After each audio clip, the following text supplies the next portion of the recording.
So originally, while I was researching this creature, I got really into trying to understand or guess what its home planet would look like. And I found so many cool articles about planets and habitable zones around different types of stars. But as I was looking at it, I realized more and more that this would surely just end up being some weird pseudoscience-ish video about space. And it was cool and all, but it would most likely end up being very misleading as to how planetary stuff works. So I stripped all that back to what I think I know a bit more about, which is anatomy and animal behaviorism, which may also here be a bit misleading, but then I might as well never talk about anything. So the core concept of this creature is, while having no eyes for light vision, it instead has highly advanced hearing and also demonstrates the ability to plan the traversal of very complex terrain, and being able to seemingly memorize potentially thousands of touch points leading up to the destination.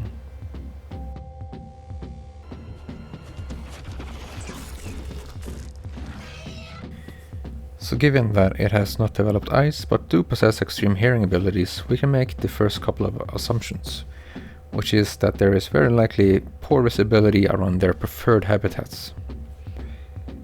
This may be atmospheric, tied to gases or vapor. However, in the first film, they were not seen standing around the waterfalls and so on, so they are not necessarily attracted to humidity. I'd say it's probably because of opaque gases they don't have developed eyes yet. At the same time, we might assume that there are liquids on the planet because the creature looks comfortable enough to dive into liquids on first encounter. But obviously it can't swim well. We can also be sure that they are soft-bodied creatures in its habitat because of the sharpness of its teeth. These teeth are made for sinking into fleshy prey rather than break hard exoskeletons and so on, as this would surely break the thin parts of its teeth. Their habitats are also very likely filled with either tall organic material or earthy pillars or tunnels, as they are very adept at switching their own orientation while keeping track of its prey. So they are used to hunting upside down and so on. Their brain is perfectly capable of compensating for it. And with all that out of the way, we can start talking about anatomy. Let's start with the most unique organ, which is the ear. Its outer ear can be completely opened, allowing sound waves to go directly through into the middle ear and hit what I assume would be a thin membrane to vibrate the ossicles. Having the outer ear closed allows it to protect its eardrums normally, but you can also expose them to pick up more sound waves while it is hunting something that is hiding close by. In the large picture, there is not that much interesting going on with its primary shapes. We can quickly compare it to a primate's quadrupedal structure, appearing to use its forelimbs for locomotion and its legs as support. We can also note in this clip that it prefers to extend its phalanges while running, while in the concept art they also rest on their intermediary phalanges. So this depends a bit on what they're doing at the moment. It also appears the distal metacarpal and the proximal phalanx intersect with each other by some small outfacing protrusions on them both. This could prevent them from bending so far backwards that there would be some muscle damage or potentially dislocation of the phalanx, especially when falling from a greater height or when hitting prey, which also has a very resistant exterior. It only has a single carpal, and like its distal phalanges, it has very sharp protrusions. While we don't get a chance to see it used as a means of an attack, we can imagine it being an effective means of defense against predators bigger than itself or predators that attempts to mount it. It can then abduct its carpal into the mounters from below. We can also see other defensive measures against such forms of attack by the spiky protrusions on its back over the quill vent over the shoulder blades. Additionally, there are spiky protrusions on the dorsal distal humerus, which can be flicked over its back. So overall, the dorsal plane has many means of defense. So we can then also assume that they are likely to be very small creatures compared to other creatures in their habitat. To get an idea of its organs, it does not appear to have spiracles, so they are breathing through a windpipe. We can also hear it in how they make sounds, which is not done by stridulation, but by pushing air through an elastic organ. We can see that the shielding on its head region is very loose by the way it dangles while it's under paralysis. These plates are then probably held in place by continuously retracting its muscles. With its face spun off, you can actually see what appears to be some apodeme within its head. Or it could potentially be an endoskeleton, but that's a bit of a stretch. So let's leave the anatomy behind a bit and talk a bit more about behaviorism and what we can learn about their natural habitat through what we see. We consistently see throughout the film that they do not hunt for food, but to clear out their territory from other organisms. This may also be a clue that they prefer staying within a specific region and protecting that region, because the sounds of other animals, industries and people would have eventually sent these monsters further out when they had cleared out the immediate surroundings. If they were mindlessly hunting anything that makes a sound, they would not been able to stick around for as long as they have. This could be a clue that they live in a form of colonies, because it is a defensive behavior to clear out the immediate area from potential threats in order to protect the rest of the colony. This is an instinct that could indicate that there may be roles within the colony, such as hunters to protect the less able variants of their species, such as broods and queens, which the colony usually has fewer of and would not have been able to survive without. With this in mind, we can consider whether they are oviparous or viviparous, or maybe both. An issue we have is that we have not seen if there are eggs or not, or if there are larvae or not, and we have not seen any signs of molting. So we can make a quadrant diagram and look at the possibilities systematically. We can call them non-ecdysis non-larval, ecdysis non-larval, non-ecdysis larval, and finally ecdysis larval.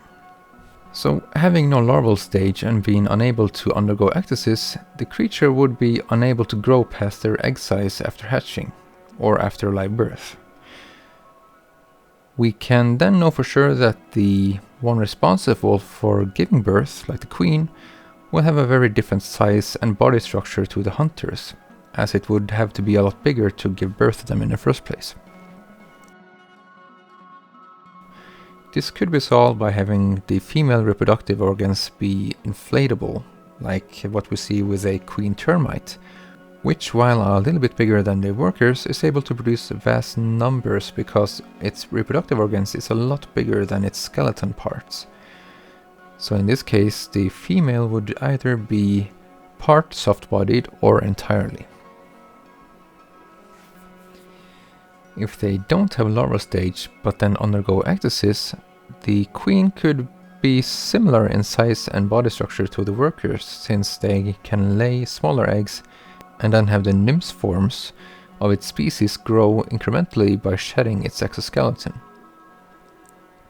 If they do lose their exoskeleton and momentarily have a softer one, this is probably where they are victims to predation. And this would be an important step to ensure the balance and stability in the trophic levels of its ecosystem. This is even more likely if we look back to the anatomy analysis, where judging by its dorsal-oriented defenses, we can be pretty sure that at some point these will fall victim to predation from larger creatures. Not undergoing ecdysis, but having a larval form, the creatures could hatch from smaller eggs and grow in size during its larval form. This means that the female or the queen could be of a similar size to the structures of the workers, as the eggs could be smaller than the adult stage. Colonies with larvae will often be altruistic, where the workers of the colony will at some point in their life be caretakers of the larvae of the colony. Having larvae is also a bit convincing to me, because it sort of justifies why they are so protective of their territory. This is why you see bees or hornets and so on protecting their larvae so well, because if nobody does it, it's very unlikely they are able to reproduce into the next generation. So creatures which are very weak while they are young are really dependent on having adult forms of their species protecting them as they grow up. So once again, if they have a larval stage, the queen could be a similar size to the workers because the larvae are able to grow outside of the egg eventually. However, if they also undergo ecdysis, they will not have to be a larvae for long, because they could grow rapidly through their nymph stages by shedding their exoskeleton and grow in size before it hardens again. We see this with grasshoppers, for instance. This could allow them to defend themselves a lot earlier in their life, which could also make them less dependent on caretakers and a colony. So what's my money on? I don't think they undergo ecdysis because it seems their bare muscles are connected to the exoskeleton and it shows no signs of growing anything underneath in the two movies. As for the larval stage, I don't think they have one either, at least in a sense that larvae are developed on Earth. Larvae will often repurpose their appendages while going through their pupa and the nymph stages into adulthood. After doing so, you will be able to see resemblance of the appendages on their adult form from the larval stage. The structures of the creature's adult form does not have any strong suggestions of repurposing from a form that would have been a effective larvae. So before we leave, we can have a look at the concept art and see what the creature could have been with eyes. This particular concept kind of made me laugh out loud when I saw it, and I'm so glad this wasn't the thing that came out of the cornfield. The whole concept of the alien species traveling through space for potentially millions of years and landing on Earth and coincidentally being able to survive here, coincidentally in the pressure and with the gases and so on, is just ignored in this video. I am instead just trying to focus on analyzing the creature itself, and I just want to put in a small rant here because considering the posture of this creature, I feel like this anatomy and the posture is just out of convenience, because it's easier to make the digital creature's armature track to capture data, basically. This is why you have so many movies or series with monsters in them which has these humanoidish structures, because they're tracked to real people. And I feel like this development of it's always been like this, filming people and rotoscoping to a person, or putting trackers on a person and tracking the data and moving the armature and the 3D software with the points in the point cloud there, or tracking data.